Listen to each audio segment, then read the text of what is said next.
Hey guys, what's up? It's me, Thomas. Today we're back here with Game Theory. Today's Game Theory is on the multi-game, or the climbing game, Peak. It actually has lore. Huh. Yeah. Stranded, you gotta hike and hike. Well, hopefully you don't die. I mean, I never played, so... I've seen gameplay, but I'm pretty sure that's how it goes. Anyway, let's see the lore. Apparently, one more Tom found. Usually I subscribe for more, hope you enjoy. Here we go. There's lore in Peak? Yes. In fact, this quote-unquote friend slot game where your only job is to climb has some of the craziest lore I have ever encountered. It's a story of teamwork, betrayal, and strangest of all, divine intervention. Hello Internet, welcome to Game Theory, the show that is peak when it comes to theorizing. And speaking of peak, if you're like me, I'm sure your homepage and especially your shorts feed has been filled with these colorful characters climbing, falling, and just doing the craziest things. Sure, I'll try. Fire the hop!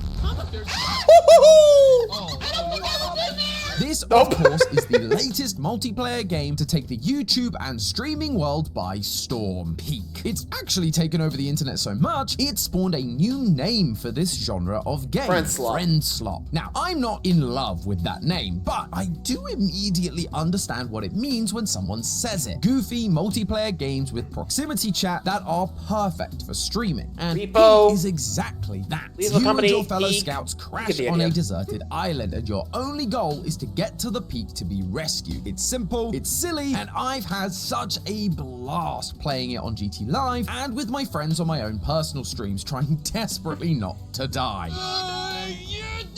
Oh, ow. Oh, my legs.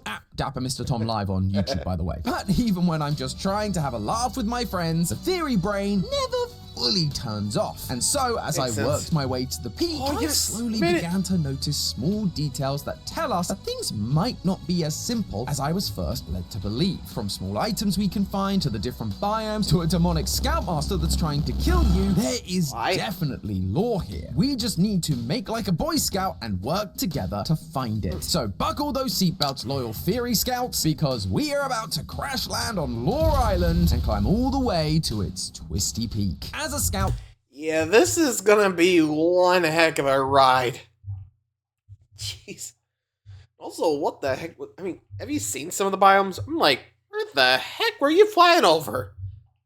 Is the Scoutmaster just deliberately sending them there? I don't know what's going on, but again, I haven't played it yet, so I don't know what to expect. So let's see. Our first task when we land in the middle of nowhere is, of course, figure out where the heck we are. That way we can truly assess the situation and understand what kind of lore we're up against. And the most obvious place to start is to look at the biomes we encounter throughout the game. Before the recent update, there were 4 main biomes. The shore, basically a beach, the tropics, a tropical jungle, the alpines, a snowy mountain range, and the caldera/kiln, a volcano. That's quite a lot of things in what is only a 2,000-meter climb. And as we talked about in our Mario Kart video, that's too close for these things to realistically be together. But this wouldn't be a very fun episode if I said that, so instead, we're just gonna look for somewhere that is likely larger, but does have all of these biomes located in it to give us an idea of the location. Let's start with the volcanoes. As while there are a lot of them on this Earth, you can see on maps like this one that they tend to be grouped together in specific areas, like the west of the Americas, Southern Europe, Eastern Africa, East and South Asia, the Polynesian Islands, and Iceland. This is because volcanoes form along tectonic plate boundaries. When those tectonic plates either move apart to leave a gap in the Earth's mantle, or move together to create high-pressure gases that burst through the Earth's crust, bam, you've got yourself a volcano. The tectonic plate lines also tend to be along the coastline of most land masses, so if there's a volcano, most of the time there is a shore somewhat close by, which is another one of the biomes we need, but it doesn't help us narrow things down all that much. So on to the next one, the tropics. Tropical rainforests tend to emerge around the equator. The higher temperatures and longer hours of hot sunlight cause warm, moist air to rise and create consistent high rainfall, which provides the ideal conditions for plants to grow rapidly, creating these towering rainforests. So if these can only really exist across the equator, by overlaying the maps of the rainforests we know of and the volcano map from earlier, we immediately can knock out our crash crash site being anywhere in Northern America, Europe, and some parts of Africa and Asia. Okay, getting at warmer. least South America actually, and no, it's the exact opposite. Because now we have to find a place where the Alpines can also exist. Now, when you think of the Alpines, I'm sure the first place that comes to mind is the literal Alps that are in Europe. But as we've already shown, Europe doesn't have the climate for a tropical jungle, so it can't be there. There are also the Japanese Alps, but again, no tropical jungles. Does that mean we're out of options then? Not quite, because thankfully the word Alps is more than just a name for a few specific places. The word actually comes from the Latin word Alpes, which is likely an adjective of the word albus, meaning white, because the tops of the mountains are covered in white snow. That word was then taken to describe a type of biome like we're seeing called the Alpine tundra, which is basically any set of mountains that have a high enough elevation and are therefore covered in snow. Mount Kilimanjaro is one such snowy mountaintop, and it's actually a dormant volcano, so we get to double up on our biomes there. Plus, it's located in Tanzania, which is in Eastern Africa, where you can find the East African montane forests, a group of smaller tropical forests that could work really nicely as our potential lost scout location. Another set of snowy mountains would be the Andes Mountains in South America. They're right next to the Amazon rainforest, and as we saw from our map earlier, there are no shortage of volcanoes around there. But this is where things initially seem to get a bit more complicated. See, the devs weren't happy just having a successful multiplayer game with 4 interesting biomes. They had to release updates for the game, including a 5th biome, the desert. the Mesa. Now, in the game, the Mesa actually replaces the Alpines on certain days. But fortunately, that doesn't actually change much for us, because while there are mesas across the world, there are still only 2 main locations where mesas exist alongside tropical rainforests and volcanoes: Eastern Africa and the west coast of South America. Well, kinda. You see, there are desert hills down near the Andes, but they're technically not mesas. They are what are known as plateaus. A plateau is an elevated area with a relatively flat top and cliffs on multiple sides, just not all sides. While a mesa is the same thing, just smaller, with cliffs on every single side. So if you squint, South America kinda has mesas, just really big ones. But I hear you guys know that's cheating. The answer must therefore be Africa, which actually has mesas. And I'd agree, if it weren't for one of the rare and very exciting discoveries you can find in Peak. When traversing either the Alpines or the Mesa, you have a chance to come across these adorable little guys. Capybaras. These are capybaras. It's a bit of an odd sight, as capybaras are actually more drawn to wetlands or dense forest areas, as opposed to the deserts and snowy mountains we find them in. But that aside, their appearance is the final piece to our puzzle, because capybaras are native to only one of our 2 options: South America. I guess that means there's always both the Alpines and the Mesa. It just depends where you land as to which one you end up traversing during the climb. And actually, Makes sense. Plus, there was that incident with the football team in the Andes. Sorry, I'm trying to remember the name of the movie, but there was so basically, rugby team were, I think, either on their way to a game or on their way home from a game, and the pilots crashed into the Andes, and they got stuck. So, yeah, eventually they would have to, each other until 2 of them left, found some help, and got them out of there. I honestly don't remember the movie was based on. It's been a while, so I don't remember exactly. But yeah, I'm starting to see why this thing's kind of like in South America, since there is a historic crash site like that, but I don't know. I mean, I'm not sure they referenced it, but you get the idea. Anyway. America as an answer makes a lot of sense when you remember that in real life, there was a plane that crashed into the Andes in 1972, near a volcano. 45 passengers were on that plane, and the ones who survived the initial crash eventually had to resort to cannibalism to survive, which also matches another recent Peak update where they too allowed you to eat your fellow survivors. But that crash involved the Old Christians Club Rugby Union and their families. Our crashed plane only involved Boy Scouts, so it's not quite a one-to-one, which makes it trickier to use for our lore purposes. So what can we use to help us on that front? Maybe the outfits? You do get some pretty great outfits from these expeditions, and all you need is a badge to get them. In the real world, things aren't quite that simple. You need money to get an outfit this fly. Fortunately, that's where our sponsor Chime comes in. Honestly, if I was stranded in the middle of nowhere... I'm just gonna go ahead and move past this little ad, but yeah, you get the idea. Honestly, I think there was a crash with Boy Scouts, but wasn't that somewhere else? Or at least, from what I remember, I don't know. So, well, there was that. Just change the Boy Scouts with a rugby club and bada boom, bada bing, you got it. Anyway, let's get back to it. Had to move past that little ad. That's how I was able to save up to buy flights back to the UK to visit my family this year. My godbrother is getting married and I didn't want to miss it, so all these little extra savings really came in handy. Literally, any way you slice it, Chime is helping make your money work for you in order to tackle those extra expenses whenever they arise. And to top it all off, if you sign up and open a Chime checking account today, you could earn up to $350 on top of everything else we've talked about. Just think of all the supplies we could buy with that. Maybe we could buy something that will help us find the lore.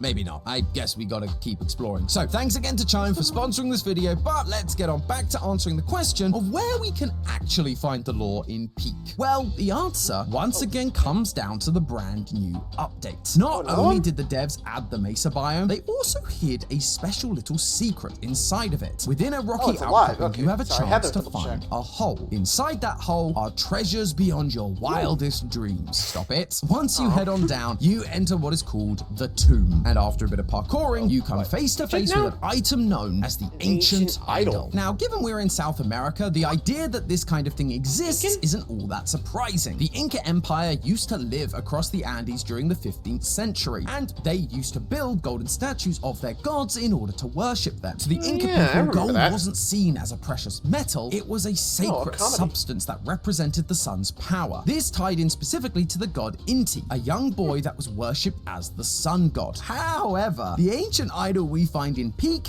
isn't really a boy. I mean, I guess you could call it that, but in actuality, the statue is of the in-universe character Bing Bong. Bing Bong, Bing Bong. No, not you. Go back to film theory. If you've never played Peak before, Bing Bong is the name of the mascot for Bing Bong Airlines, the airline that got you stuck on this island in the first place. His face is on the plane, it's on the food, but most importantly, he takes the form of a plushie that is found on the plane after it crashes. Now, he's on the adventure with you, and players will do almost anything to keep him safe and bring him to the peak with them. We have to make sure Bing Bong gets here. Everyone, Bing Bong is okay. Chad tells me I can cook Bing Bong.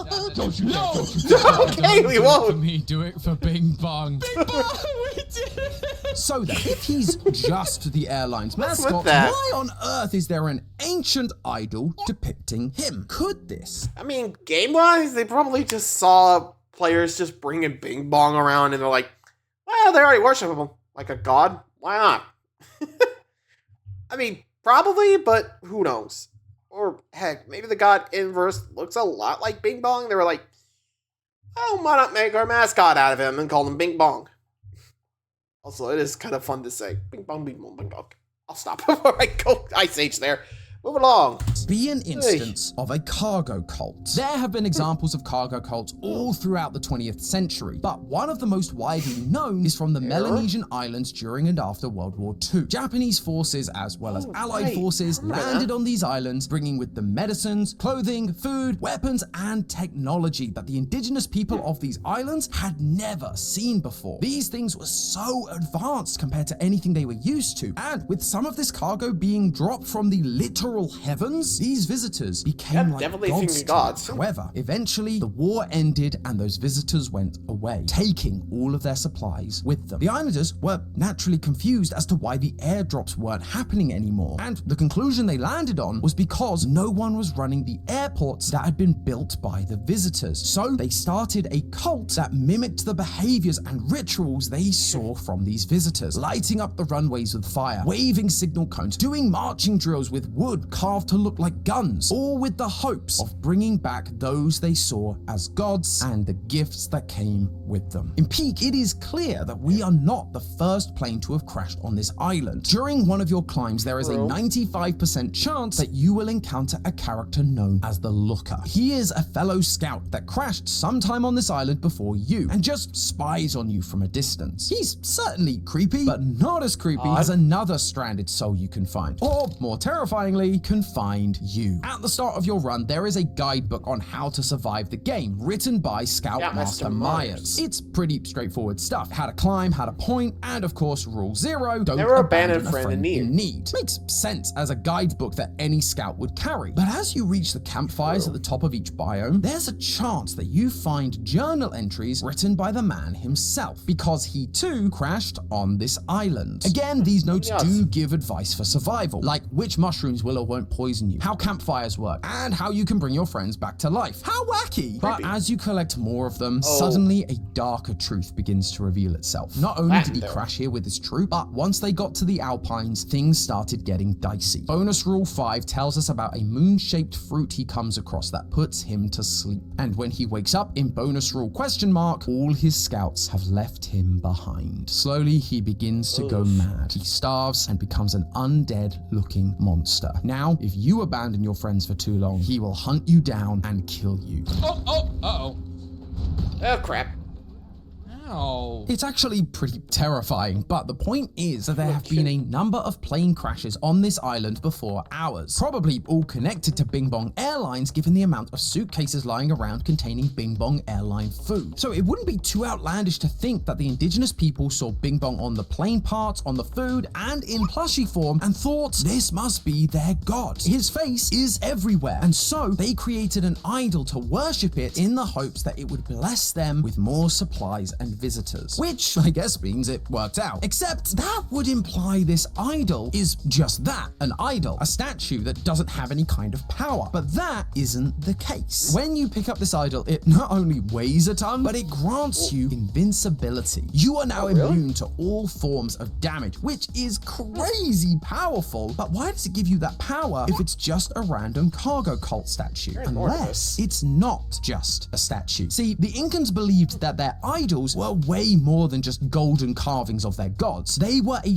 physical manifestation that embodied that god's power and presence. It was essentially an extension of that god. So if the idol is giving off special power, that is reflective of the powers of the god the idol is designed to look like. Meaning that Bing Bong is actually a god. I do have Jesus, and Jesus believes in your climbing ability. And people say FNAF's the only franchise we give the crazy theory treatment. But listen, Yeah, no some kidding. kind of There was divine Undertale, entity but you would get the idea. explain all the weird goings on around this place, like the scout statues that bring you back to life, supernatural items that defy the laws of physics, why the Scoutmaster didn't just die on the mountain, but became an undead monster that can literally survive anything, including lava. That's not something a starving human can do. It all points to the supernatural, and with the only godlike statue being of Bing Bong, as well as the fact that during the early days of Peak's release, a number of streamers found that Bing Bong could talk. Hello, I'm Bing Bong. I'm here.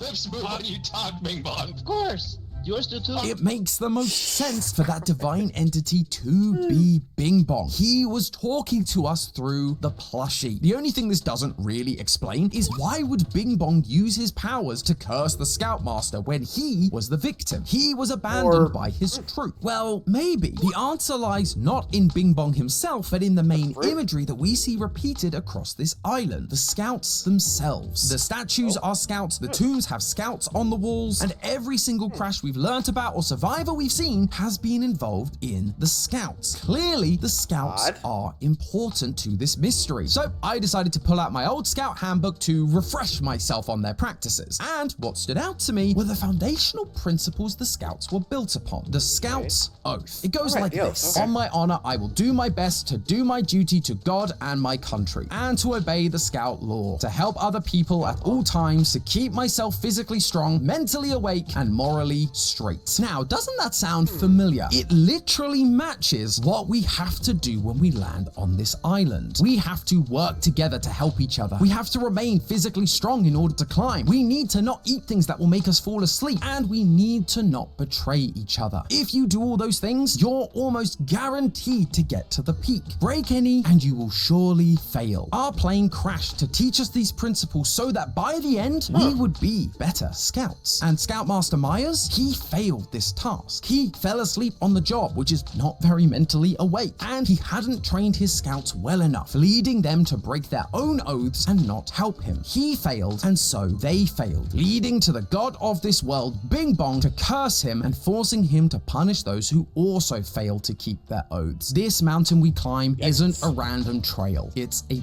pilgrimage, a journey that leads you to personal transformation, much like the Inca Trail in the Andes used by the Inca people all those years ago. Bing Bong is drawing scouts from across the world to this island, crashing the planes that his face is on and continuing the cycle of scouts' growth and maturity that he has been teaching people for centuries. Like, canonically, Bing Bong is Jesus now. But hey, that's all just a theory. A game theory. Thanks for watching. Well, I mean, it does seem out there, but again, with games, you never know, as they say. Wouldn't be surprised if we actually have to, you really could expect like a Bing Bong to descend from the heavens to judge you if you deserve to go to the peak. I don't know, I mean, I expect that to happen at some point. Anyone else? Let me know. Well, till next time. Let me know what you guys think of the lore, and adios.